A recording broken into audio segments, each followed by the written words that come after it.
Bapak-bapak, ibu-ibu yang dirahmati Allah Subhanahu wa taala. Alhamdulillah pagi ini kita bisa melanjutkan lagi kajian kitab Riyadhus Shalihin, memasuki bab yang ke-10,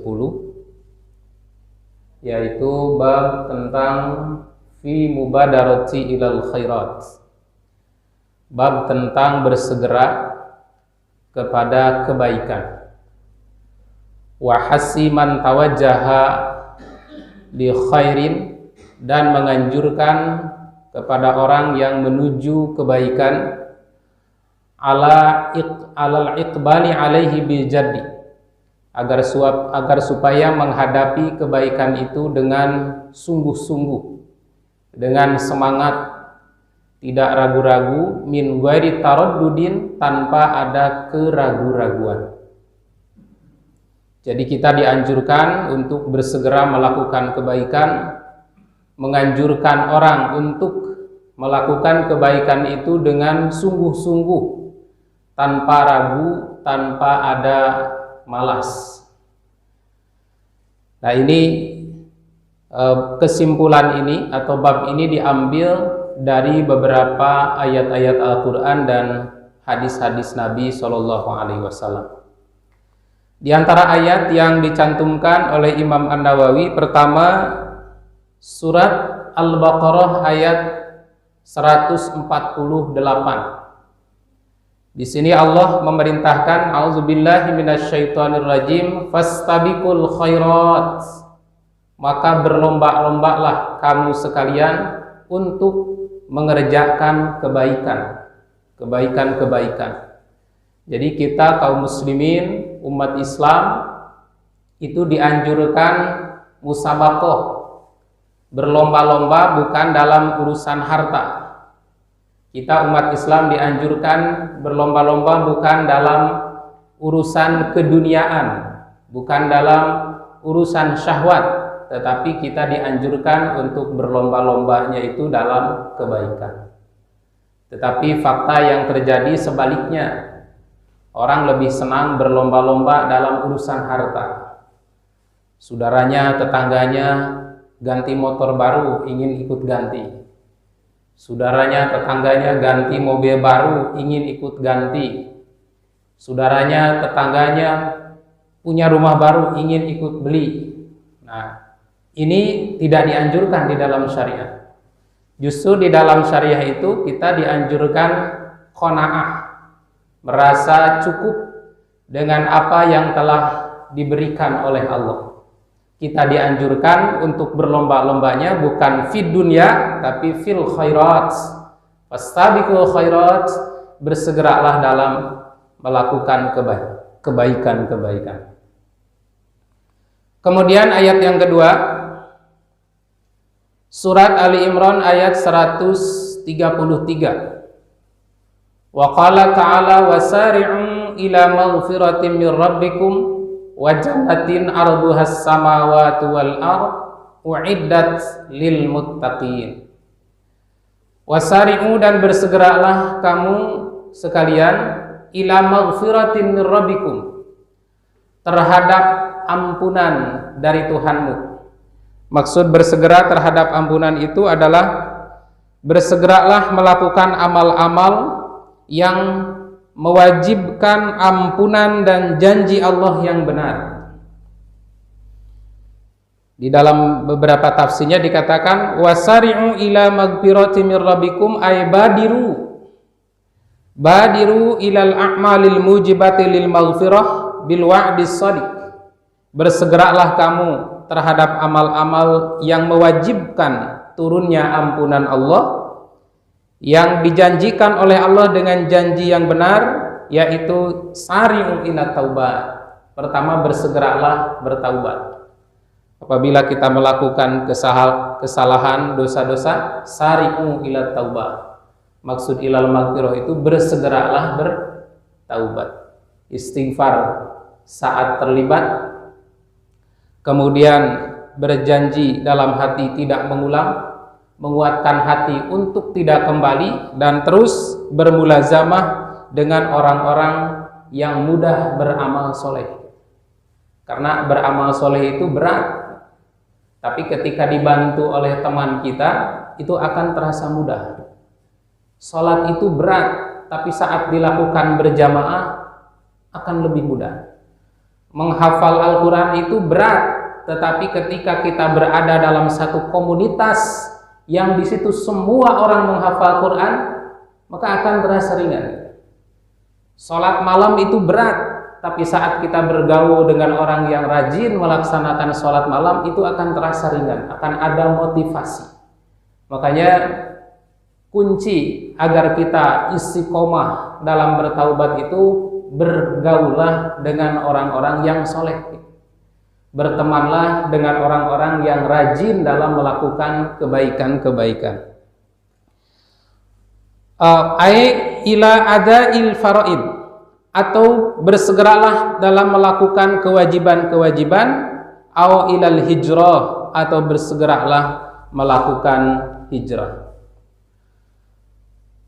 Wa jannatin, dan bersegeralah kamu terhadap surga, arduhas samawati wal ar, yang luasnya surga itu seluas langit-langit dan bumi. Jadi langit itu sudah luas, tambah lagi langit-langit, tambah lagi dengan bumi. Berapa luasnya langit? Berapa luasnya bumi? Tos ngukur tacan. Boro-boro langit Indonesia kita tacan terang. Tungtungna di mana, akhirna di mana, awana di mana, ujungna di mana. Banyak orang yang belum tahu, apalagi luasnya seluas langit dan bumi. Nah, apakah ini menunjukkan hakikat bahwa benar-benar surga itu seluas langit dan bumi? Nah, dalam hal ini para ulama tafsir berbeda pendapat.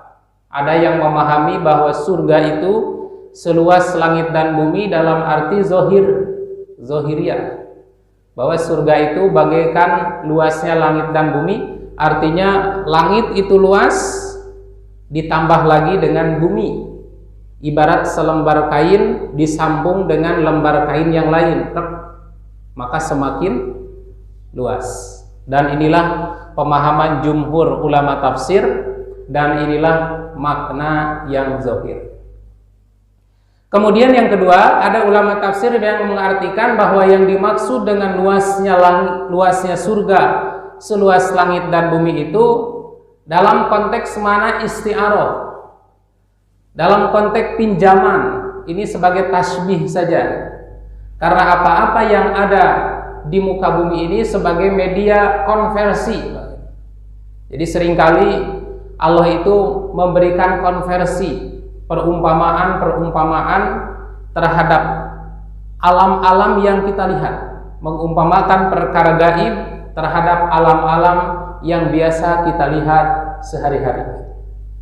Seperti dosa bagaikan buih ombak di lautan.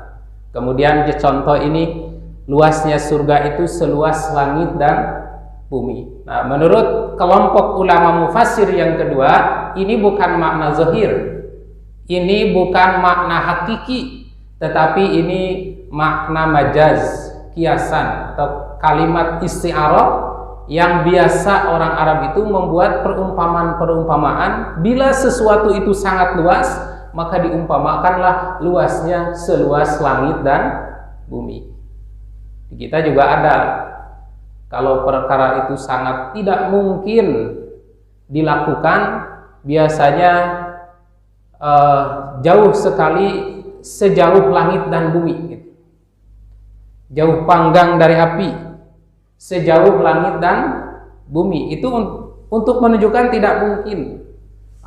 Si etama moal ngahiji nepi ka iraha-iraha oge seperti moal ngahijina langit dan bumi. Nah, itu saking tidak mungkinnya. Surga itu seluas langit dan bumi. Ini bukan berarti membatasi ukuran surga menurut para mufassir kelompok kedua, tapi ini untuk menunjukkan mubalaghah, saking sangat luasnya surga itu, maka digambarkan bagaikan luasnya langit dan bumi. Makanya ayat ini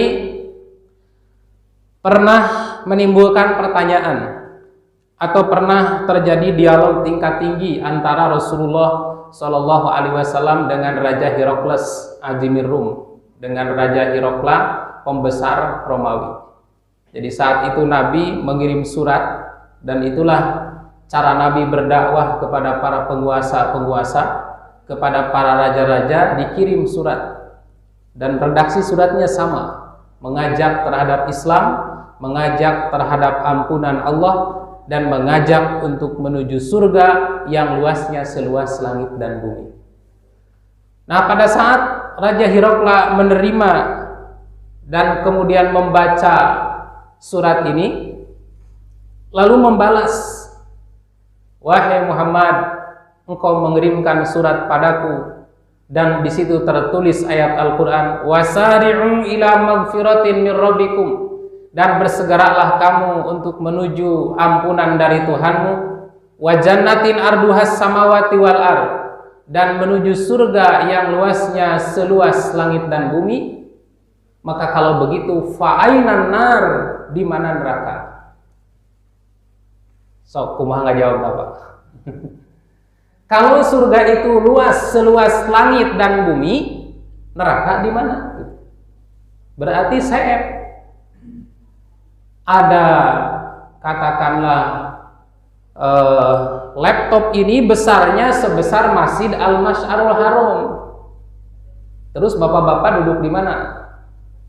Artinya masjid ini penuh dengan besarnya laptop. Meja ini besarnya sebesar Masjid Al-Masy'arul Haram. Nah, kalau begitu kursi ada di mana? Berarti kursi tidak kebagian tempat. Surga itu luasnya seluas langit dan bumi. Pertanyaan Herakles Azimir Rum itu, pembesar Romawi. Kalau begitu, fa'ainan nar, tempat neraka di mana?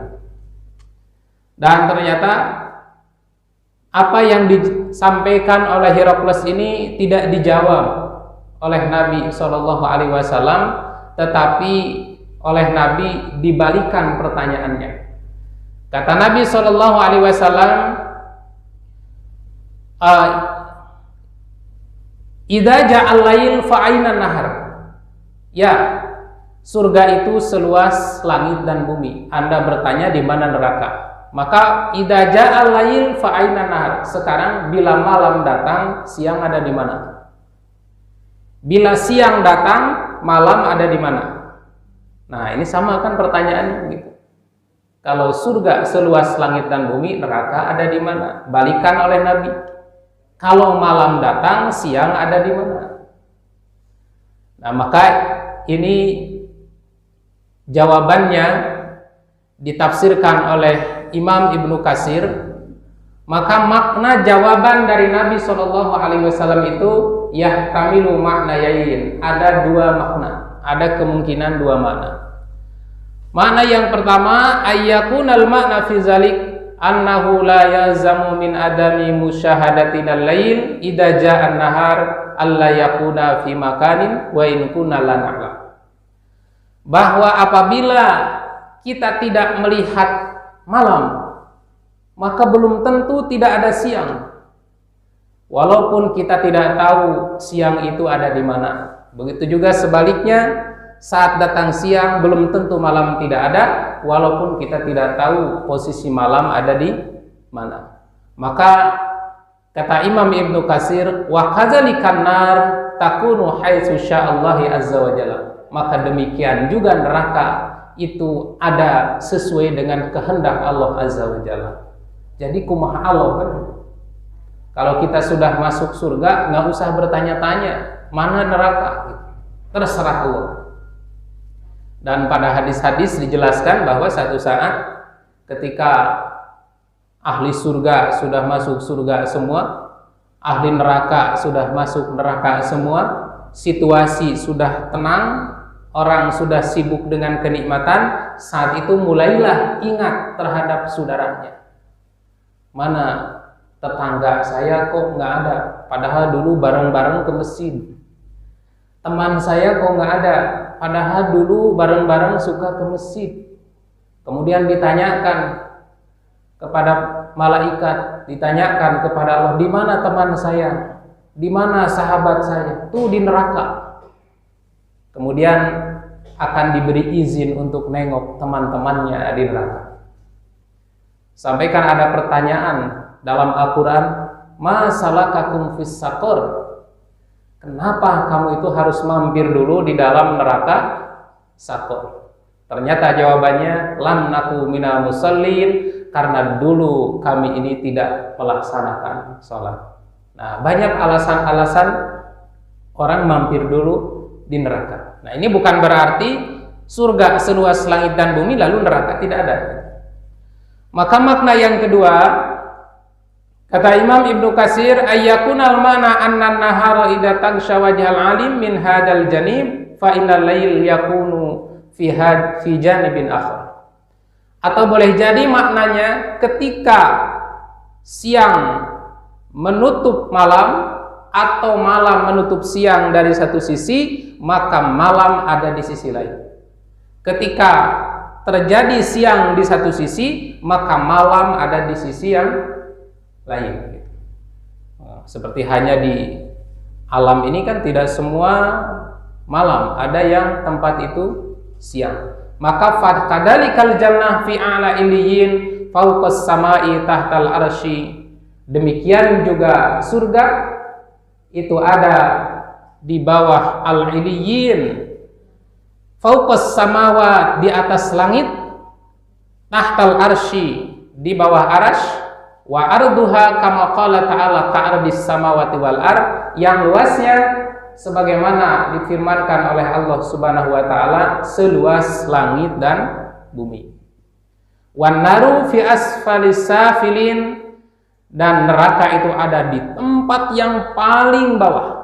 Jadi surga ada a'la iliyin, di tempat yang paling tinggi, sementara wan nar asfalas safilin, sedangkan neraka ada di tempat yang paling rendah.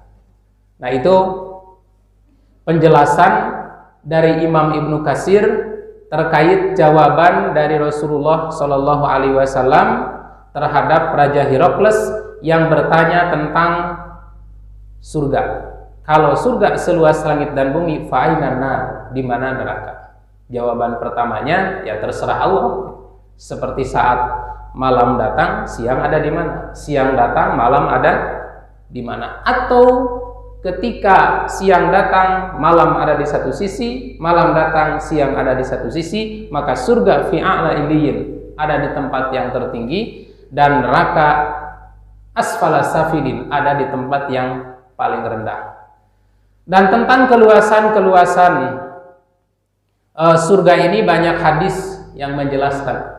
Seperti dalam hadis riwayat Imam Al-Bukhari itu, jangankan surganya, katanya pintunya saja Pak itu, ma bainal misra'ain mimma sari'il jannah kama baina Makkah wal himyar atau kama baina Makkah wal Basra. 2 daun pintu surga itu luasnya bagaikan Mekah dengan himyar dan Mekah dengan Basra. Dan 2 perumpamaan ini sudah dibuktikan dengan Google Map. Ternyata Mekah himyar atau Mekah hajar dan Mekah Basra itu ukurannya sama. Nah, itu pintunya saja, apalagi luas di dalamnya. Dan yang paling ringan itu surga, yang paling rendah itu ini dijelaskan dalam hadis Bukhari, itu bagaikan 10 kali kenikmatan dunia. Jadi kalau kita sekarang merasakan lezatnya dunia, merasakan nikmatnya dunia, maka surga terendah itu 10 kali lipat kenikmatan dunia. Nah, ini dalam hadis Bukhari ada dijelaskan bahwa kata Nabi SAW, aku benar-benar tahu orang yang terakhir keluar dari neraka dan terakhir masuk surga, yaitu seorang yang nanti akan keluar dengan cara merangkak kabuan. Lalu Allah akan berfirman, izhab fadkhulil jannah, silahkan masuk surga. Fayatiha, kemudian dia datang, fayukhayyalu ilaihi annaha malaun, lalu dia berhayal bahwa surga itu mungkin sudah penuh. karena dia itu orang terakhir. Lalu kembali lagi kepada Allah. Kata Allah, ayo masuk surga. Maka pergi lagi Pak, dengan merangkak, dan di tengah jalan dia berpikir, barangkali surga ini sudah penuh, balik lagi. Kemudian datang lagi ke Allah, kata Allah, ayo masuk surga. Orang itu masuk surga, berjalan lagi, merangkak lagi, dan di tengah-tengah berhayal, jangan-jangan surga ini sudah penuh, balik lagi.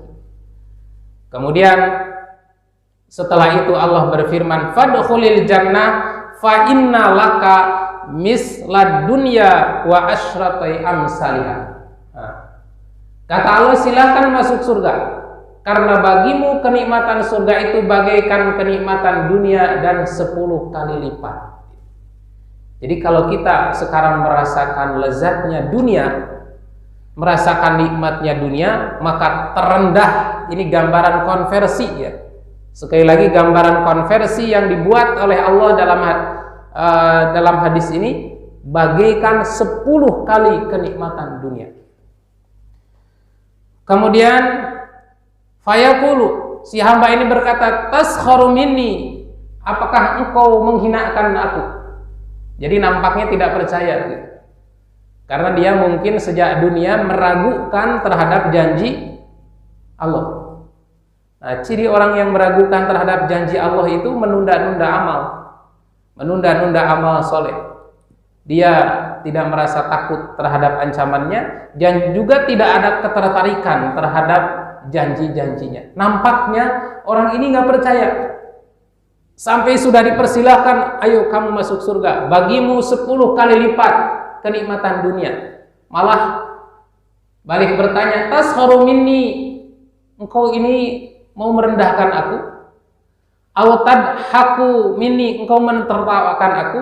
Wa antal malik, sedangkan engkau seorang raja. Maka falaqad ra'aitu Rasulullah sallallahu alaihi wasallam dohika hatta badat tawajinu. Aku melihat Rasulullah pun tertawa sampai tampak gigi gerahamnya. Lalu Nabi berkata, zaka adna ahli jannah manzilah, inilah ahli surga yang paling rendah. Jadi ahli surga yang paling rendah itu orang-orang yang dia itu beriman kepada Allah, tapi kurang percaya terhadap janji Allah, sehingga menunda-nunda amal. Nanti dulu, mau sholat nanti dulu, mau beramal nanti dulu. Nah, maka di surga, masuk surganya juga diakhirkan. Setelah diakhirkan pun masih tidak percaya, saya masuk surga tidak.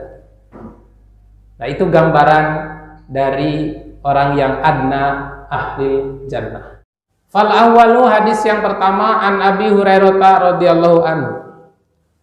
Dari sahabat Abu Hurairah radhiyallahu anhu, anna Rasulullah sallallahu alaihi wasallam qala, bahwasanya Rasulullah sallallahu alaihi wasallam bersabda, badiru bil a'mali, bersegeralah kamu beramal, fatanan kaqita'il lailil muzlim, sebelum datang bermacam-macam fitnah yang diumpamakan sebagai potongan-potongan dari malam yang gelap gulita.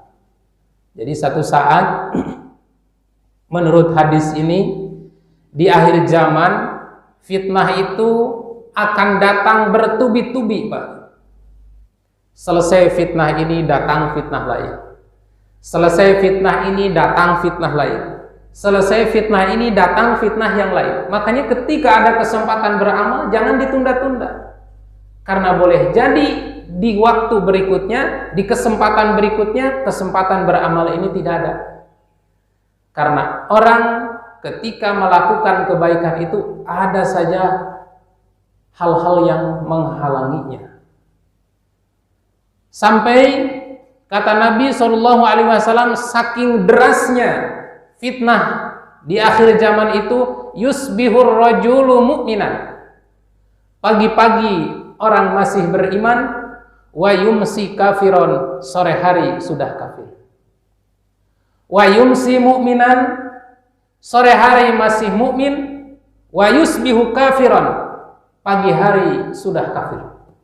Ini menunjukkan sangat buruknya zaman ini. Yabi'u dinahu bi'aradin minad dunya, orang menjual agamanya dengan urusan harta keduniaan. Jadi di akhir zaman mah beragama teh kumaha untungna. Kira-kira nguntungkeun pegang Al-Qur'an. Kira-kira teu nguntungkeun lepaskeun.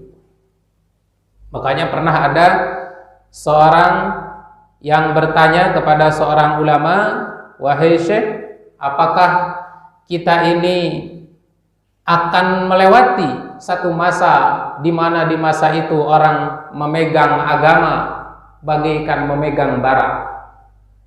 Dilepas, dipegang, tangan terbakar, dilepas, bara terbuang." Kata seorang syekh, masa itu sudah lewat. Di zaman ini orang pagi-pagi beriman, sore hari bisa kafir. Sore hari beriman, pagi-pagi bisa kafir. Itu menunjukkan lemahnya iman manusia pada saat itu. Sehingga yabi'u dinahu bi'aradin minad dunya, orang berani menjual agama dengan urusan dunia yang qalil, dengan urusan dunia yang fana, dengan dunia yang sedikit, dengan harta yang sedikit, dengan jabatan yang sesaat. Berani menggadaikan agama, berani mengorbankan agama. Makanya ketika ada kesempatan untuk beramal, segera amalkan. Karena fitnah itu bisa datang dari diri kita sendiri dengan kelemahan iman. Sekarang mau beramal soleh, minggu depan robah hatena. Sekarang mau berbuat baik, minggu depan berubah lagi. Nah, itu godaan datang dari diri kita sendiri. Boleh jadi juga fitnah itu datang dari luar. Kita ingin berbuat baik, orang lain yang menghalangi. Sampai pernah ada yang bertanya, ada seorang yang tinggal di satu tempat, bekerja di sebuah perusahaan, dia tidak bisa sholat kecuali sholat subuh, Pak. Karena sholat subuh orang masih pada tidur.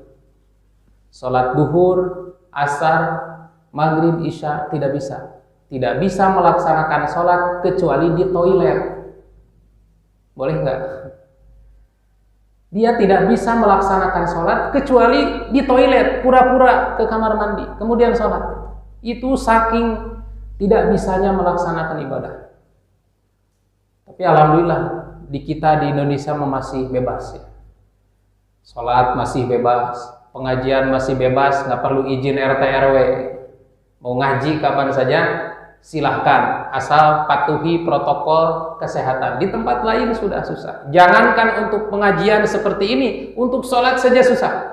Sehingga dia sholat itu yang tertib nyaman itu hanya subuh, karena orang masih pada tidur. Duhur, asar, maghrib, isya, sholatnya di toilet. Nah, ini satu bukti bahwa kenapa Nabi menganjurkan badiru bil a'malis sholih, segeralah kamu beramal soleh. Fatanan katito'in lail mudlim, sebelum datang fitnah yang datang bertubi-tubi bagaikan potongan-potongan malam. Mau beramal soleh ada yang menghalangi, mau berbuat baik ada yang menghalangi. Baik godaan itu datang dari diri kita sendiri ataupun datang dari orang lain. Kemudian hadis yang kedua, As-sani yang kedua, an Abi Sirwa'ah, dari sahabat Abi Sirwa'ah bikasris sin al-muhmalah, dengan dibaca sin tanpa titik, wa fathiha, dan dibaca fathah. Jadi boleh dibaca Sirwa'ah, boleh dibaca Sarwa'ah, dan ini merujuk kepada kamus. Uqbah bin Haris radhiyallahu an, yaitu Uqbah bin Haris radhiyallahu anhu qala berkata, "Shallaitu wara'an Nabi sallallahu alaihi wasallam bil Madinah." Aku salat di belakang Nabi sallallahu alaihi wasallam di Madinah, al-asra, yaitu salat asar. Fasallama, kemudian Nabi salam. Setelah salam, biasa Nabi wiridan dulu. Biasanya Nabi berzikir dulu, beristighfar dulu. Summa qama musri'an, ini malah langsung berdiri dengan tergesa-gesa. Salam-salam belenyeng. Malah fatakhatta riqaban nas. Nabi itu sampai menyibak pundak-pundak manusia. Kan tidak boleh orang sedang berbaris berzikir kita maksa keluar sampai melangkahi pundak-pundak manusia, itu tidak boleh. Atau sebaliknya, orang yang baru datang mendesak ingin maju ke depan sampai menyibak pundak-pundak manusia, itu nggak boleh. Tetapi kali ini Nabi berdiri cepat lalu melangkahi pundak-pundak manusia. Ila ba'di hujrin nisa'i, langsung menuju ke sebagian kamar istrinya. Fafazi'an nasu min sur'ati, maka orang-orang kaget, kenapa Nabi tergesa-gesa. Fa kharaja alaihim, setelah itu Nabi keluar lagi menghadapi sahabat. Fara'a annahum qad ajabu min sur'ati, Nabi melihat sahabat terkaget-kaget semuanya, bengong, ini ada apa? Biasanya Nabi ba'da sholat itu zikir dulu, istighfar dulu, malah sering berdiskusi dulu dengan sahabat. Ini langsung beres salam langsung berdiri melangkahi manusia dengan cepat. Qala, maka Nabi menjawab, zakartu syai'an min tibri. Tadi di saat aku sholat, aku ingat lempengan-lempengan emas. Aku teringat lempengan-lempengan perak. Indana, yang masih ada pada kami. Jadi Nabi itu nampaknya dititipi emas perak zakat supaya dibagikan kepada para mustahik. Lupa, saat sholat ingat siga urang. Ya. Jadi Nabi gesami ada sisi manusiawinya, dan ini nanti menjadi hukum, Mbak, gitu. Pami orang sholat jasadna di Mas'arul Haram, lelemutanana di Pasar Baru, saha teu sholatna. Fakarihtu ayah bisani, dan aku tidak suka menahannya lama-lama. Fa amartu bikismatihi, lalu aku memerintahkan untuk segera membagikannya. Jadi saat sholat Nabi ingat bahwa Nabi itu masih menyimpan potongan-potongan emas perak untuk dibagikan kepada mustahik. Maka selesai sholat salam langsung berdiri, langsung menuju ke kamar istrinya memerintahkan untuk dibagikan. Nah, ini sebagai dalil bahwa di dalam membagikan titipan zakat, infak, dan sedekah pun harus disegerakan. Di kita banyak masjid yang bangga dengan angka. Bangga tiap Jumat diumumkan saldo akhir bulan ini sekian puluh juta, 100 juta, program tidak ada. Terus saja bangga dengan gelembungan uang, seolah-olah angka itu menunjukkan kepercayaan gitu. Jadi kalau saldo DKM, saldo koim besar itu menunjukkan kepercayaan jamaah. Nah, betul di satu sisi, tapi salah di sisi lain. Orang berinfak, orang berzakat, orang bersedekah itu ingin segera mendapatkan berkahnya. Sekarang ditabung 2 tahun, 3 tahun tidak dikelola, tidak diolah, tidak disalurkan. Kapan orang mendapatkan keberkahan itu? Kecuali memang ada alasan-alasan, ya. Alasan-alasan yang dibenarkan, seperti untuk program-program pembangunan. Karena kalau setiap yang nyumbang 500.000 terapkeun sabata, tinggalkeun deui, nama ngarepotkeun batur. Merepotkan orang kerja.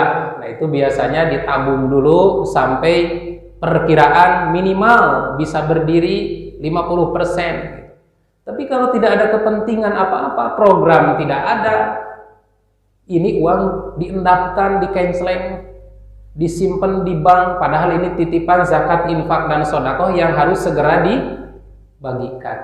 Nah, ini menurut apa yang dilakukan oleh Rasul ini tidak baik.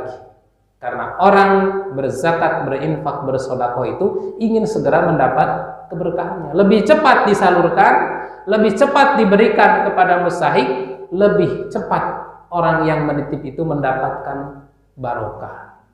Nah, ini konsep-konsep yang sudah banyak dipraktekkan di banyak masjid, ya, seperti yang terkena di medsos itu, masjid mana Pak? Jogo Karian itu dengan konsep air katanya. Air itu semakin diambil dari sumbernya, semakin keluar semakin jernih. Begitu juga sedekah. Oleh karena itu kepercayaan para munfikin, para muzaki, para muhsinin itu semakin besar karena memang penyalurannya juga real, terlihat. Beliau mengatakan bahwa proposal itu program. Kami tidak pernah membuat proposal karena proposal itu program. Begitu ada program burudul gitu. Ada program ini seperti ibu-ibu punya program Jumat Barokah, kita teh proposal. Walaupun tidak tertulis kepada yang terhormat kepala ini, saya punya program ini, jumlah butuh sekian, tidak perlu. Jumat Barokah itu proposal. Asal ada kegiatan, pasti orang yang nitip itu banyak. Ini yang sudah dipraktekkan di banyak masjid. Dan ini adalah konsep Islam. Ini sunnah Rasulullah Sallallahu Alaihi Wasallam. Sampai ketika beres sholat langsung keluar karena saya masih punya zakat yang belum dibagikan.